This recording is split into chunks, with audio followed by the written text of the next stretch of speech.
Nous sommes réunis ce soir avec Laurent Mauduit, qui est, comme chacun le sait, cofondateur de Mediapart avec Edwy Plenel. Alors, Laurent Mauduit a d'abord été un journaliste économique, si je ne me trompe pas, qui a été à Libération et surtout au Monde, et qui est sorti du Monde, qui a quitté le Monde en 2006 pour des problèmes de politique éditoriale. Voilà, et ensuite a fondé Mediapart. Alors, on a invité Laurent Mauduit pour le livre qu'il a fait paraître en 2014, qui s'appelle « À tous ceux qui ne se résignent pas à la débâcle qui vient ». Alors, ce livre a attiré notre attention pour une raison simple, c'est que la thèse qu'avance Laurent Mauduit à propos de ce gouvernement, enfin de la présidence Hollande, c'est qu'elle est tout à fait particulière par rapport aux autres expériences précédentes, aussi bien celle de 81 que précédemment pendant 36. Bon. Alors, la raison pour laquelle elle est très différente, c'est que François Hollande serait celui qui a fait un véritable hold-up démocratique dans la mesure où il n'a jamais eu l'intention, c'est ce que vous démontrez dans votre livre, il n'a jamais eu l'intention d'appliquer le programme sur lequel il s'est présenté aux élections. Ce qui n'est quand même pas rien par rapport à ce qu'on peut connaître du Parti socialiste, puisque jusqu'ici, effectivement, le Parti socialiste a toujours eu, dans ses expériences au gouvernement, une période où il a appliqué un peu son programme, et puis ensuite, devant les réalités de l'économie, a été obligé de revenir sur des réformes qui n'étaient pas celles de son programme. Mais dans un premier temps, il a essayé d'appliquer son programme. Là, en l'occurrence, avec François Hollande, ça n'a jamais été le cas, semble-t-il. Et au contraire, dès qu'il y a eu une défaite électorale, on a vu François Hollande s'enfoncer un peu plus dans une adaptation complète aux réalités du capitalisme financier. Et la dernière défaite électorale l'a amené à mettre un gouvernement avec Manuel Valls et Macron. De la même manière, dernièrement, dans le vote de la loi Macron, on peut dire effectivement qu'il n'a pas hésité, une fois de plus, à utiliser le fameux article 49.3 qui avait été pourtant tant décrié autrefois par le Parti socialiste. Voilà, donc la thèse est intéressante, elle est audacieuse, quelque part. Donc c'est pour ça qu'il nous a paru intéressant que Laurent Mauduit puisse nous expliquer en détail cette thèse. Voilà, je lui laisse la parole. Merci. Je veux d'abord vous dire la gratitude de me recevoir et puis le plaisir que j'ai d'être parmi vous parce que d'abord la Société Louise Michel, c'est une belle référence. Et puis si ce lieu d'échange a été créé par Ben Saïd, je dois vous dire que dans les cheminements de ma jeunesse jusqu'à l'âge adulte, c'est vrai qu'avec le recul, je me suis dit parfois que dans mes emballements de jeunesse, j'ai peut-être fait le mauvais choix et que la référence à Ben Saïd m'est peut-être parfois plus chaleureuse que certains des personnages que j'ai côtoyés jeunes. Voilà, donc merci de me recevoir. Comment vous faire part de ma conviction, à la fois des inquiétudes que j'éprouve et puis de la part d'espoir que j'ai toujours dans le fond du cœur, que j'ai toujours eu tout au long de ma vie et qui est aussi l'une des raisons, l'un des ressorts de mon activité professionnelle, journaliste citoyen. Comment vous dire ? C'est vrai que j'ai écrit ce livre dans un contexte qui n'est pas tout à fait celui d'aujourd'hui. Je pense que celui d'aujourd'hui est marqué par une gravité forte à cause des événements récents qu'on a vécus. Et puis, à mon avis, dans les semaines qui viennent, on aura la confirmation de ce pessimisme que certains peuvent avoir sur l'aspect grave des événements que l'on vit. Je veux dire, on est à quelques semaines d'élections cantonales dont tout le monde pressent le nouveau séisme qu'il va provoquer avec sans doute l'élimination dès le premier tour, compte tenu du cliquet des 12,5% des voix dans des dizaines et dizaines de cantons de listes socialistes, d'élimination du même coup de la gauche parfois dans beaucoup de cantons et sans doute un basculement vers le Front National dans beaucoup d'endroits. Et donc on risque d'avoir la confirmation à travers ces cantonales, sans doute de manière amplifiée, de phénomènes gravissimes qu'on a connus aux dernières élections nationales avec, sur fond d'abstention massive, d'un Front National qui arrive en tête. Voilà. Mais alors, quand j'ai écrit ce livre, je n'avais pas encore à l'esprit ce pressentiment des événements dramatiques que nous vivions, mais voilà, c'est quand même avec cette pensée-là que nous vivions des heures graves. Et du coup, vous savez, quand on vit des heures graves, souvent on aime bien se référer à cette espèce d'autorité morale qui donne l'importance ou la gravité des événements que l'on vit. Je veux dire, on aime bien se référer, je ne sais pas, à un Stéphane Hessel, ou alors, si on se tourne plus en arrière, à un Marc Bloch. Et c'est vrai que c'est la chronique que j'ai essayé de tenir à partir de 2012. Avant ce livre, j'en ai écrit juste avant un autre. Et je m'étais inspiré dans celui-là de Marc Bloch. Vous savez, Marc Bloch, l'étrange défaite, donc le grand républicain, celui qui mourra sous les coups de la Gestapo, écrit donc en juin 40, l'étrange défaite, donc c'est l'histoire de la débâcle française. Et donc au début, c'est un militaire, historien militaire, et donc au début c'est l'histoire d'abord de la nullité ou de l'arrogance de cette hiérarchie militaire qui vit dans la gloire passée de la guerre de 14 et qui n'a pas vu que la technologie militaire a changé. Et donc c'est l'effondrement de cette hiérarchie militaire arrogante. Et du même coup, dressant la chronique, et vous allez comprendre pourquoi je fais ce rappel historique, de cette nullité de la hiérarchie militaire, il passe à la description du naufrage politique et moral des élites françaises. Et il a cette formule terrible, Marc Bloch, dans L'étrange défaite. Donc il décrit des élites françaises qui sont déjà du côté des vainqueurs avant même qu'ils soient là. Et il explique qu'en fait, la débâcle française a cette singularité. Ce n'est pas la victoire des Allemands sur les Français, c'est la défaite des Français sur eux-mêmes, c'est la défaite des élites françaises qui ont amené le pays vers le chaos. Et Marc Bloch a cette formule formidable, je trouve. Il dit, pour expliquer la débâcle, le pis est que nos adversaires n'y furent pas pour grand-chose. Il a cette lucidité-là. Je veux dire, le républicain exemplaire, est-il de gauche ou de droite? Je ne sais pas. En tout cas, c'est un grand républicain. Le pis est que nos adversaires n'y furent pas pour grand-chose. Et c'est vrai que, vivant, chroniquant comme journaliste le début de la séquence Hollande, j'ai assez vite pensé à cela, parce que, à cette formule terrible, l'adaptant pour la gauche, je me suis dit, voyant ce qu'il se passait, comment les choses se mettaient en place, comment en fait on vivait une chose assez stupéfiante. Il y avait une alternance, mais il n'y avait pas eu de changement politique. Je me suis dit, la gauche, ou en tout cas la gauche socialiste, prépare sans doute, dans un contexte politico-économique sans doute assez proche des années 30 aussi, une issue du même type. La gauche se prépare, ou la gauche socialiste prépare une défaite, et le pire est que ses adversaires n'y seront sans doute pas pour grand-chose. Alors, je vais essayer de vous faire part, essayer de documenter, d'expliquer cette conviction que je me suis faite assez vite. Pourquoi est-ce que la présidence Hollande est totalement atypique par rapport aux expériences antérieures, mais en même temps, j'ai le sentiment que cette idée que j'ai formulée, moi, très tôt, est tellement maintenant partagée, tellement mutualisée, elle est tellement inscrite dans les résultats électoraux, dans cette protestation que l'on sent sous la forme de l'abstention, de la colère, multiforme, que je me dis peut-être que le débat est le débat d'après. D'abord, pourquoi? Pourquoi est-ce qu'on est arrivé là? Pourquoi est-ce qu'il y a eu ce hold-up démocratique en 2012? Et puis surtout réfléchir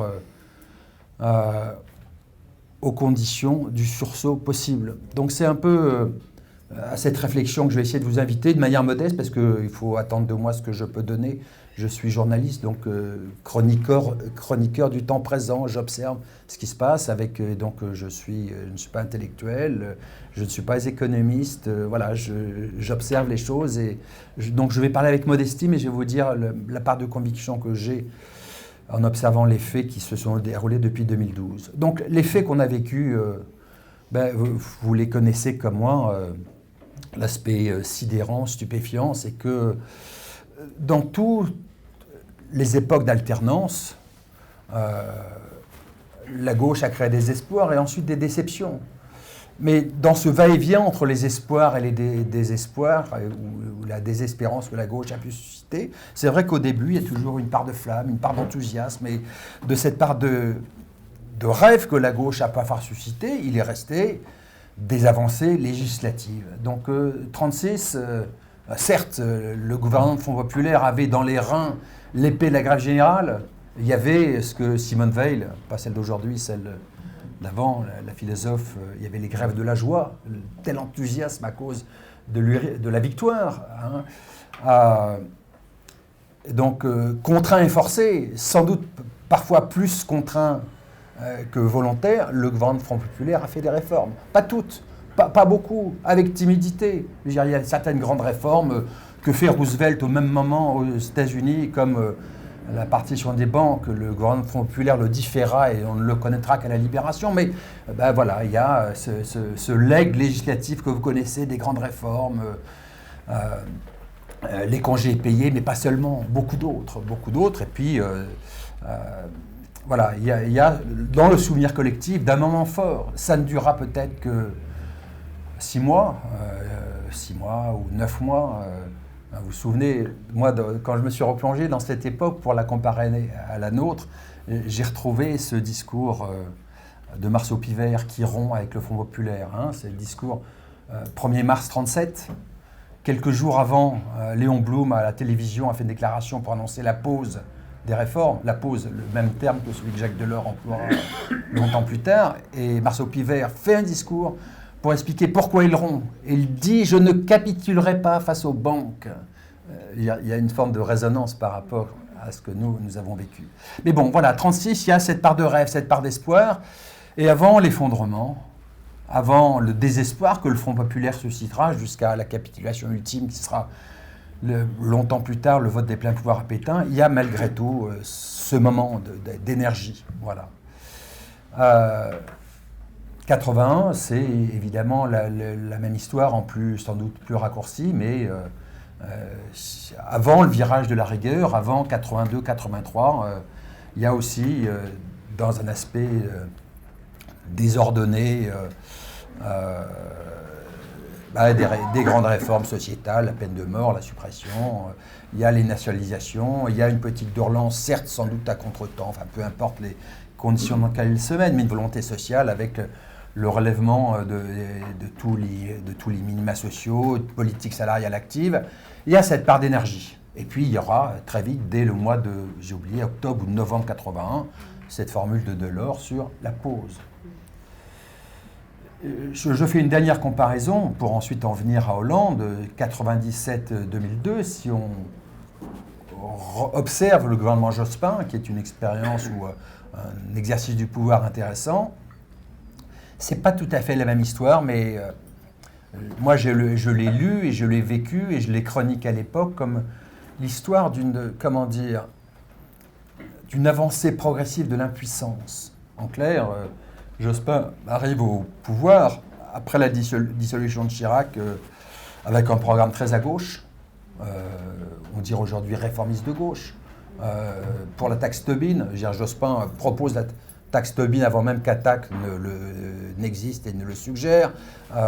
35 heures payées 39, aucune privatisation. Hollande, dans un petit entretien à la Tribune en février 97, dit si on pourra faire respirer un petit peu le service public. Jospin se fâche, dit non, France Télécom 100% public. Bon, et vous connaissez cette séquence, ce sera une séquence progressive d'épuisement, de renoncement, finalement jusqu'à l'aveu final du programme de Jospin en 2002, mon projet n'est pas socialiste. Voilà. Et donc par rapport à toutes ces époques qui ont chacune leur singularité, j'ai le sentiment que ce qu'on vit avec Hollande, c'est donc une histoire totalement inédite. C'est-à-dire que le jour même où il s'installe, c'est pas qu'il renonce.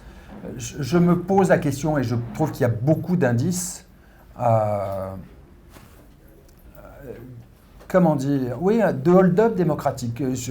Dans mon livre, j'essaie de le documenter de manière très méticuleuse en prenant l'exemple de ce qui a préempté toute la politique économique et sociale française et qui l'a mis sur une ligne néolibérale qui est d'abord le choc de compétitivité, les fameux 20 milliards, puis ensuite le pacte de responsabilité, où là les cadeaux fiscaux et sociaux sont portés au-delà de 40 milliards d'euros, donc ça préempte tout. En fait, les premiers contours de cette politique sont annoncés dans un discours par Moscovici dès le mois de juin 2012. Donc, sitôt les législatives finies, et annoncé officiellement par Hollande, alors il faut tendre l'oreille, mais quand on réécoute connaissant ce qui s'est passé ensuite, on le comprend, par François Hollande lors du premier grand rendez-vous social de, je crois que c'est le 10 juillet 2012. Mais vous réécoutez Hollande au sommet social du 10 juillet 2012, il y a le choc de compétitivité, il y a les 20 milliards, alors que quelques semaines avant à peine, il se moquait de Sarkozy en disant cet immense transfert économique des entreprises vers les ménages n'est ni opportun dans son principe, ni juste dans ses modalités. Il conteste tout. Et donc, du coup, je me dis que ce que l'on vit, c'est une séquence absolument effroyable, je trouve, démocratiquement, parce que je pense qu'il y a une part de duperie, je pense qu'une partie des choses a été cachée, qui est la mise en place d'une politique qui est radicalement à l'opposé de ce qui avait, non pas été annoncé, parce que Hollande, pendant sa campagne, le programme, les 60 engagements, c'est assez caoutchouteux. On retient une petite musique. On retient une petite musique très ancrée à gauche, à cause de deux choses fortes, qui sont évidemment le discours du Bourget. Mon adversaire, c'est la finance. Donc tout le monde entend bien que ce sera une politique ancrée à gauche. Moi, à l'époque, quand je le vis, je me dis que ce sera une politique réformiste de gauche, un peu la petite musique que Jospin faisait entendre dans les années 95-97. Et puis on retient aussi, même si techniquement ça ne tient pas la route, si c'est même une proposition totalement bancale, la fameuse taxe à 75%, qui en fait est une régression par rapport à la grande, me semble-t-il, par rapport à la grande réforme fiscale que les socialistes avaient dessinée, que certains à gauche avaient eux-mêmes ratifié, qui était la refondation d'un grand impôt républicain. Voilà, donc le sentiment que j'ai, c'est que 2012 démarre tout de suite par une politique, et on a du mal à le qualifier. Si vous relisez la presse, y compris si vous relisez Mediapart, on la qualifie mal, cette politique. Il y a une part de surprise des citoyens, mais aussi des chroniqueurs. Moi, j'ai mis du temps à qualifier cette politique, en tout cas dans ses volets économiques et sociaux. Et si vous vous souvenez bien de la façon dont la presse qualifie ce que fait François Hollande, elle ne finit par la qualifier vraiment que quand Hollande fait ses vœux à la fin de 2013, quand il annonce que le choc de compétitivité de 20 milliards va être porté à 40 milliards et qu'il prendra la forme d'un pacte de responsabilité. À ce moment-là, toute la presse s'extasie en disant « formidable, tournant social, libéral ». Je trouve que ce regard est totalement faux. Je pense qu'il n'y a pas eu de tournant. Il n'y a pas eu de tournant, ça a commencé dès 2012. Et je trouve que le qualificatif de social-libéral est totalement impropre. Pourquoi est-ce qu'il est impropre? C'est que dans l'acception qu'on a ordinairement de social-libéralisme, c'est que ça induit une idée de troc, il y a un échange. En tout cas, c'est ça l'idéologie du social-libéralisme. Le monde ouvrier, le monde salarié abandonne, fait des concessions en termes de flexibilité, mais en contrepartie obtient des nouvelles sécurités. Et là, la singularité de ce que l'on vit, c'est qu'il n'y a pas eu de troc du tout. Il n'y a eu aucun troc. Et donc, ça a été purement et simplement l'application, me semble-t-il, d'une politique classiquement néolibérale. Donc, je ne vais pas vous décomposer ce qui occupe une partie de mon livre à l'époque, parce qu'on est déjà à l'époque dans un autre contexte. Dans mon livre, je m'attache beaucoup à essayer de convaincre mes lecteurs de ceci. En fait, la surprise, le choc démocratique que l'on a en observant ce que fait Hollande, c'est ce hold-up démocratique. C'est qu'il applique exactement la politique du camp d'en face. C'est l'application absolument détestable de la fameuse formule que Tancredi souffle à l'oreille de son oncle, le prince de Salina, vous savez, dans le départ de Lampedusa, il faut que tout change pour que rien ne change. En fait, mon sentiment, c'est ça qu'on vit. C'est bon. Donc je ne vais pas vous le décliner ici. Vous avez tous en mémoire ce qu'on a vécu de 2012 à aujourd'hui, la trahison des ouvriers de Florange, montés sur un camion où ils disaient « on fera voter une loi » et bon, vous vous souvenez de ça. J'ai mentionné le rappel de la grande réforme fiscale. On peut aimer ou ne pas aimer les socialistes, mais il y avait des accents de réformisme. On va refonder un grand impôt citoyen. Le grand impôt citoyen, alors c'était contesté. Il y avait un débat à gauche sur les modalités. Faut-il ou pas fusionner la CSG et l'impôt sur le revenu? Mais quel que soit le débat entre le parti de gauche et le parti socialiste sur les modalités, en tout cas, l'idée socialiste du début, consignée dans le projet socialiste de 2011, c'était revenir à l'idéal de la Déclaration des droits de l'homme. Article 13, chacun contribue au prorata de ses facultés contributives. Si on sort de ce système où Mme Bettencourt a un impôt moyen sur le revenu d'1%, alors qu'une secrétaire peut avoir un taux moyen de 25%. Cette injustice radicale qui sape les fondements même de la République. Voilà, donc je ne vais pas tout vous décliner, vous avez le souvenir autant que moi et on pourra dans le débat voir si le constat que je fais, qui est sévère, si vous le partagez, mais bon voilà, politique néolibérale, politique sociale, je dirais terriblement encore plus radicale que celle de Nicolas Sarkozy. Sur le plan de la politique salariale, vous le savez, ça a été la prolongation des consignes d'austérité salariale, blocage de tout coup de pouce du SMIC depuis 2007, en dehors de 20 centimes d'euros par jour, lié au coup de pouce de juin 2012. Rien n'a changé ensuite. Le gel des coups de pouce s'est poursuivi. Bon, voilà. Mais étendons, parce que c'est vrai que dans tous les domaines, pas seulement de la politique économique et sociale, mais aussi sur toutes les grandes questions sociales. J'ai le sentiment que beaucoup de citoyens ont eu la même indignation. Je veux dire, beaucoup de gens ont pu voter François Hollande pour sortir de l'hystérie xénophobe ou même raciste des années Sarkozy.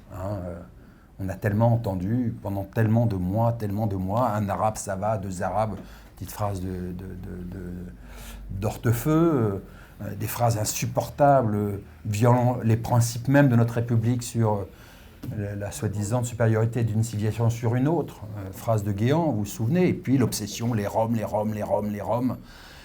Or, que vit-on passé l'alternance de 2012, pour ceux qui s'en souviennent, ça commence dès le début juillet 2012. Manuel Valls, les Roms, avec ses félicitations de Serge Dassault, qui dit « Mon petit Manuel, formidable, vous serez toujours le bienvenu dans le Figaro si vous continuez comme ça. » Vous vous souvenez, comme moi, de cette séquence absolument insupportable. Donc voilà, je ne vais pas faire la radiographie générale, on pourrait tout autant parler de la politique étrangère assez proche d'une politique néoconservatrice, on pourra y revenir dans le détail. Du coup, si vous me lisez ou si vous partagez les constats que je fais, sévères, sur le fait que, en fait, c'est l'histoire d'un désastre annoncé. Je veux dire, c'est la débâcle, l'histoire d'une débâcle telle que Marc Bloch la dessine en juin 40. L'histoire de la gauche conduit à la débâcle quand la gauche n'est plus la gauche, quand la gauche perd ses valeurs, quand la gauche abandonne sa volonté de transformation sociale. Du coup, ça renvoie aux questions majeures. Pourquoi ? D'abord, pourquoi est-ce qu'on a vécu une telle séquence historique ? Donc je voudrais brasser devant vous quelques éléments d'explication, en tout cas les miens. Les hypothèses que moi je formule, qui ne sont peut-être pas les seules, qui ne sont peut-être pas totalement toutes pertinentes, mais on en débattra. Je vois d'abord à cela pourquoi est-ce que la présidence Hollande n'a rien à voir avec les années Jospin, assez peu de choses à voir avec les Jospin. En clair, pourquoi est-ce que Hollande commence par là où Jospin a fini ? Mon projet n'est pas socialiste. Pourquoi ça n'a rien à voir avec 81 ou avec 36 ? Je pense que l'une des raisons de fond renvoie à l'appréciation du système, de la nature du capitalisme financiarisé que l'on connaît aujourd'hui. En clair, je pense que les socialistes, et je ne dis pas quelque chose de très original, arrivent au pouvoir en 81 en France, dans une période où la grande vague libérale va commencer, et donc on va connaître progressivement une montée en puissance, une modification du rapport de force entre capital et travail au plan mondial, et on va le connaître en France de manière progressive, lente, mais de plus en plus marquée, en clair, et on sait comment ça va se faire à travers les privatisations, c'est en clair, à travers l'ouverture du capital d'entreprise, et donc de la montée en puissance au sein d'abord des groupes du CAC 40 et ensuite dans toutes les PME françaises, de grands fonds d'investissement immensément puissants, avec donc des taux de participation en France de ces fonds beaucoup plus importants d'ouverture de fonds étrangers, beaucoup plus importants que ce que les États-Unis ou la Grande-Bretagne eux-mêmes,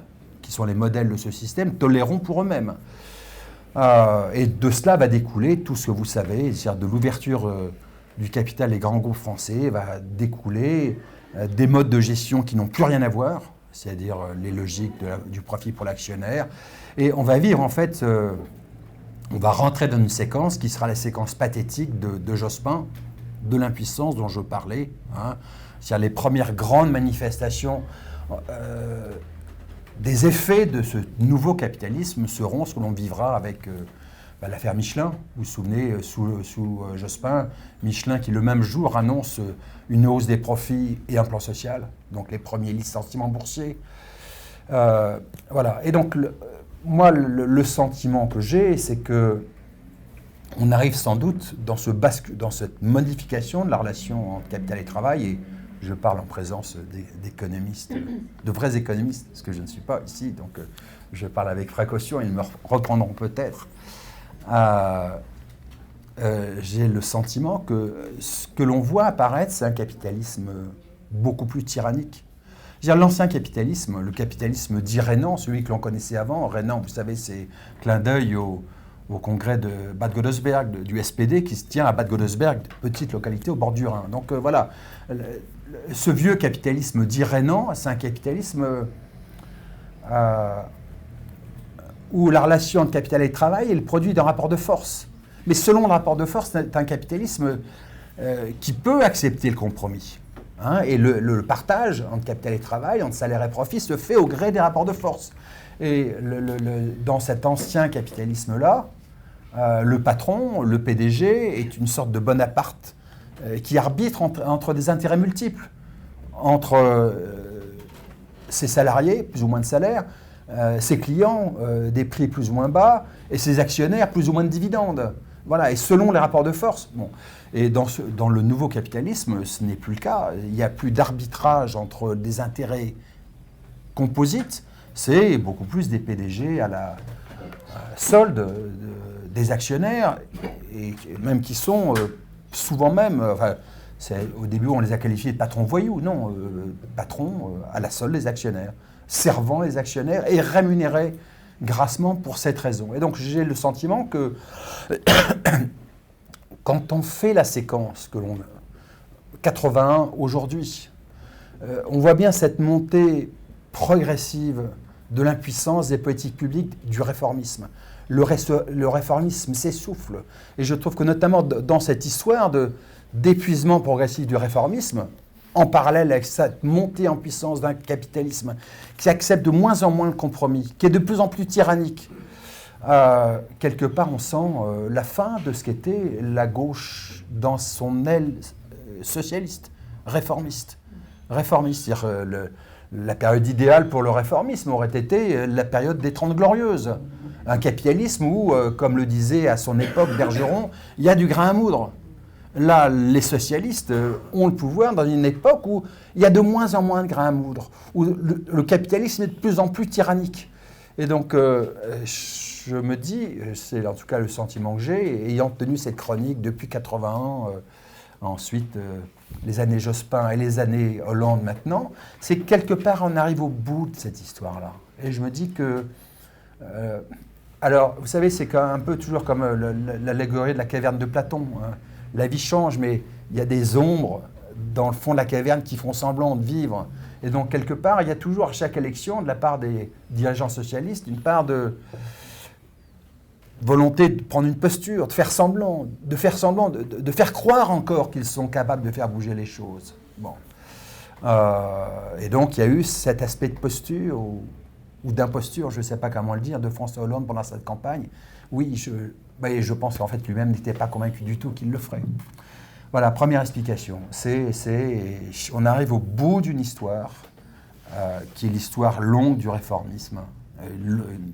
Me semble-t-il, une histoire qui est totalement intégrée à ce qu'on appelait autrefois l'histoire du mouvement ouvrier. Je pense que, quelque part, la gauche ne renaîtra pas s'il n'y a pas une claire compréhension qu'on arrive au terme de cette histoire longue, qu'il faudra totalement refonder la gauche sur de nouvelles bases.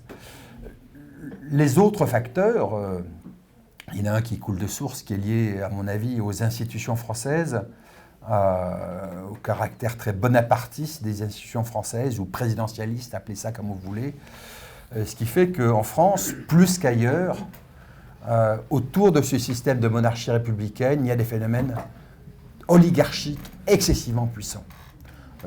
Oligarchique, en clair, c'est le principe de Lampedusa que je citais. Il faut que tout change pour que rien ne change. C'est quoi l'oligarchie?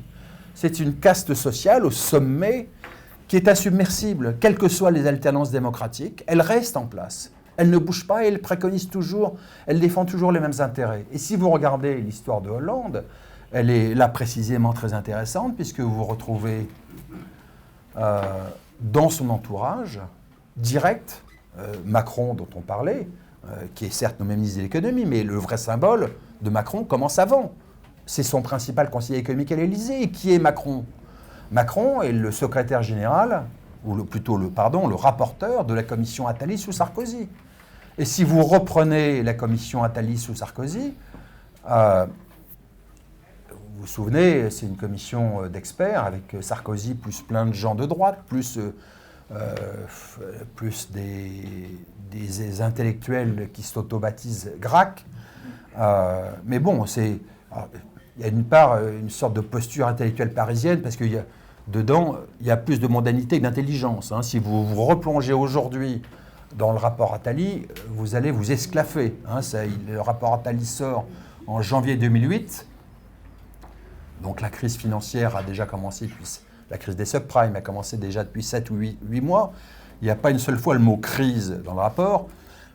Et le rapport donc, qui est écrit par Emmanuel Macron, pour faire savant, il dit « mais la France est un pays arriéré qui ne sait pas prendre, qui tourne le dos à la modernité, il n'a pas compris qu'il fallait faire des efforts structurels. Il y a 3 grands pays en Europe qui ont su faire ces choix-là. Regardez, c'est le Portugal, l'Espagne et la Grèce. » Bon.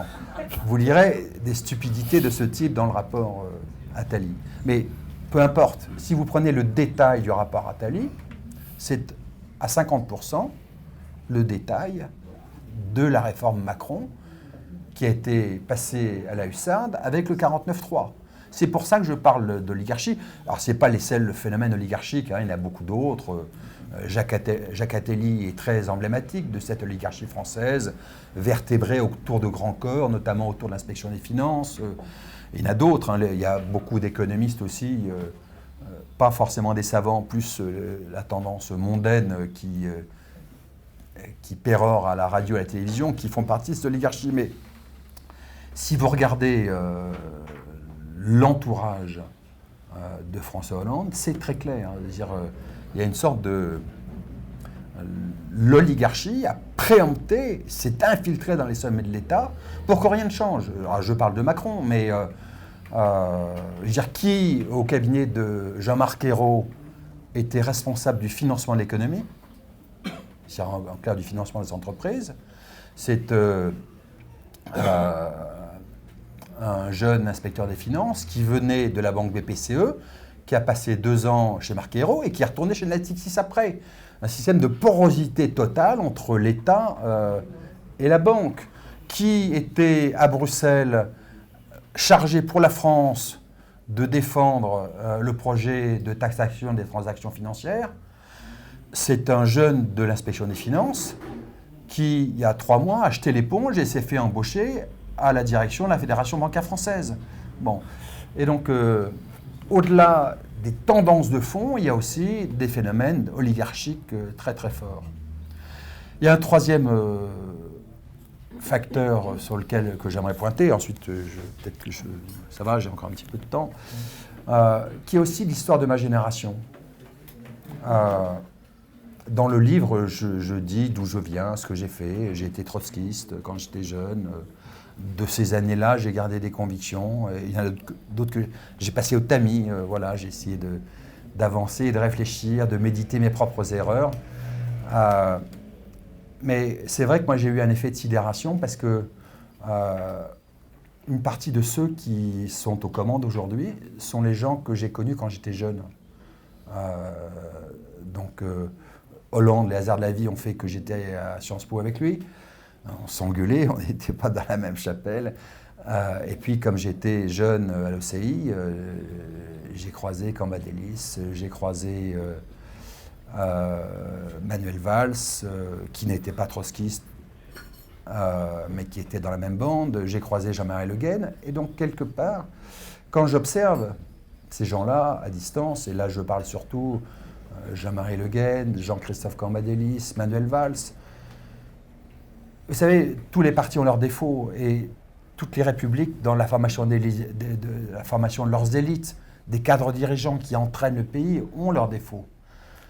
Mais je trouve qu'il y a un aspect sidérant d'observer que l'école de formation de la plupart de ces gens-là, ça a été la MNEF, la mutuelle étudiante. Il y a un aspect, je trouve, de naufrage moral, éthique. Je le dis moi avec d'autant plus d'indignation que c'est que je les ai côtoyés. Mais c'est vrai que je ne peux pas... moi, dans tous les cheminements intellectuels que j'ai faits, et les envies les retours à la démocratie que j'ai faits, parce que quand j'avais 20 ans, je rêvais de la dictature du prolétariat. Voilà, mais... donc étant maintenant très attaché à la question démocratique, de penser que le premier secrétaire du Parti socialiste est quelqu'un qui a fait l'objet de 2 condamnations pénales pour des choses qui ont trait à des questions de probité publique. Je me dis, comment peut-on imaginer... Donc je trouve qu'il y a un aspect de naufrage d'une génération. Je me dis qu'il y a des générations qui, même dans l'adversité, ont produit des hommes, des résistants, des rebelles, des hommes ou des femmes formidables, et même si l'époque n'a pas abouti d'un monde meilleur, il y a des belles images de combattants, de rebelles, de gens forts. Là, si on regarde cette époque-là, je le dis moi avec tristesse, je me dis que ma génération, ou notre génération, en tout cas pour les gens qui sont au pouvoir, n'a rien créé de très bon.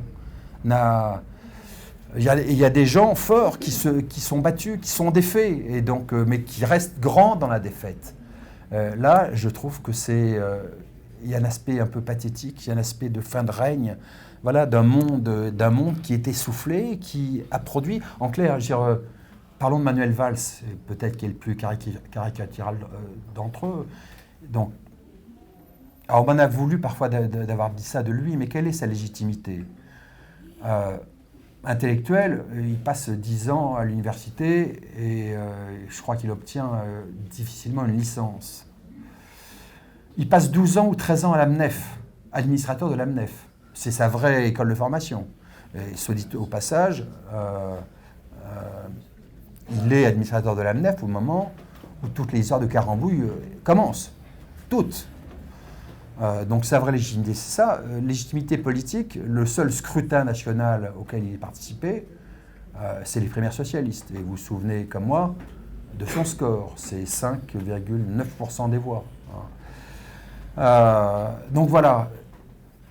Je trouve que la leçon que donne cette génération, c'est que même si on n'a pas de légitimité intellectuelle, même si on n'a pas de légitimité politique, si avec acharnement on se bagarre dans les arrière-cuisines du Parti socialiste, d'un Parti socialiste vidé de ses militants, au bout de 15 ans, 20 ans, 25 ans, peut-être on y arrive. Peut-être on y arrive parce qu'en France, il n'y a pas de sanction démocratique. on peut être condamné, il n'y a pas de sanction démocratique. On peut ne pas être adoubé par le suffrage universel, on peut tout de même avancer. Et donc, voilà, donc les leçons que je tire, c'est à la fois la fin du réformisme, on vit les derniers balbutiements du réformisme, et en même temps l'épuisement du système qui invite à un sursaut démocratique ou à une révolution démocratique, changer ces règles du jeu stupéfiantes qui font que un président totalement désavoué peut, protégé par les institutions, rester en place, peut promouvoir au premier poste des gens qui n'ont pas de légitimité forte. Voilà. Il reste, avant qu'on débatte de cela, peut-être une dernière observation qui est est-ce que les lignes peuvent bouger? Parce qu'après tout, on sent bien que dans le pays, soit à travers l'abstention, soit y compris à travers le sursaut du 11 janvier, qu'il y a une volonté, je veux dire, d'indignation et une envie de sursaut. Ah, pourquoi est-ce que le sursaut qu'on a vu en Grèce, pourquoi le sursaut dont peut-être qui pourrait se produire en Espagne autour de Podemos, pourquoi est-ce qu'on ne le vit pas? Alors, j'ai un regret dans mon livre, c'est que dans mes cheminements personnels, liés à ma jeunesse trotskiste, il y en a un autre que j'ai croisé, qui est Jean-Luc Mélenchon, qui avait le même passé, et j'ai regretté de ne pas avoir fait un chapitre sur lui. Alors, je vais dire, je ne veux choquer personne, mais je veux livrer aussi mon sentiment. C'est que moi, de ma jeunesse, du sectarisme du parti dans lequel j'étais, dont j'ai tiré les leçons, j'ai gardé un souvenir avide de débat, de confrontation, et donc de respect de l'autre, de confrontation. Et du coup, voyant à quel point le Parti socialiste s'est nécrosé, s'est affaissé, à quel point il a suscité le désespoir, je me suis dit, mais quel dommage qu'il n'y ait pas en France une gauche radicale, joyeuse, généreuse, tendant la main, évitant les invectives, invitant au débat, invitant au dialogue, rassemblant, sans invectives. Voilà, donc c'est une façon de peut-être je dis des choses sans volonté de froisser des convictions qui sont respectables, hein. Mais je pense qu'il y a une part d'histoire française liée au système de la monarchie républicaine, liée à l'égotisme, à la culture du chef qu'elle suscite, qui fait que cette envie de collectif, cette envie de se rassembler, a fait qu'elle n'a pas pris la même forme que Podemos en Espagne ou que Syriza en Grèce. Et je me dis que, malheureusement, en tout cas c'est le regard que j'ai, à la nécrose socialiste a répandu parfois une forme de sectarisme de la gauche radicale ou de certains courants de la gauche radicale ou de certains responsables de la gauche radicale qui fait que on a sans doute raté en France, et j'espère que ce n'est pas définitivement, cette capacité de sursaut qu'à mon avis une bonne partie du pays et sans doute une bonne partie d'entre nous peuvent espérer.